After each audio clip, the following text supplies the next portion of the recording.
Ladies and gentlemen, today I want to talk about a word that has the power to transform our lives, a word that has been the anchor of our souls, the light in the darkness, the fuel for our dreams. The word is hope. Hope is the spark that ignites our passions, the fire that burns within us, and the wind that lifts our sails. It's the voice that whispers you can when your world says you can't. It is the hand that holds us when we're falling, and the shoulder that wipes away our tears. But hope is more than just a feeling or an emotion, it's a choice.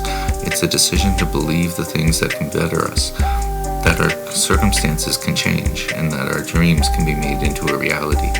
As the biblical writer Hebrews says, hope is the anchor of our souls. Hebrews 16:9. An anchor is a device that holds a ship in place, keeping it from drifting away or being destroyed by the storms. The same way, hope holds us in place, keeping us from drifting away from our values and our passions and our purpose. But hope is not just a passive concept, it's an active force that drives us to take action and make differences to change the world. As the poet Maya Angelou says, hope and fear cannot occupy the same space. Invite one to stay. So how do we cultivate hope in our lives? How do we invite hope to stay? And how do we make it a driving force for positive change? Firstly, we must acknowledge that the hope in the absence of challenges and difficulties. Hope is a presence of faith, resilience, and determination. It's the midst of challenges. As the biblical writer of Romans says, suffering produces perseverance, perseverance, character, and character, hope.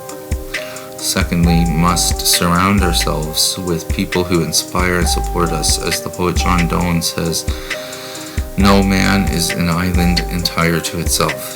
Well, we need people who will encourage us, motivate us, and push us to be our best selves. Thirdly, we must focus on the present moment rather than getting bogged down in the past and anxious moments of the future. As the Buddhist teacher Thich Nhat Hanh says, the present moment is the only moment available to us, and it is the door to all other moments. Lastly, we must take action. Hope is not just a feeling or an emotion, it is a call to action. As the biblical writer James says, faith without work is dead.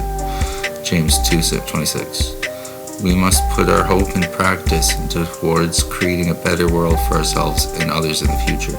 In conclusion, hope is the anchor of our souls, the spark that ignites our passions, and the fire that burns within us, and the wind that lifts our sails. It's a choice, a decision to believe the things that can get better, that our circumstances can change, and that our dreams can become reality. So let us choose hope, let us invite hope to stay, and let us make it a driving force for positive change in our lives and in the world.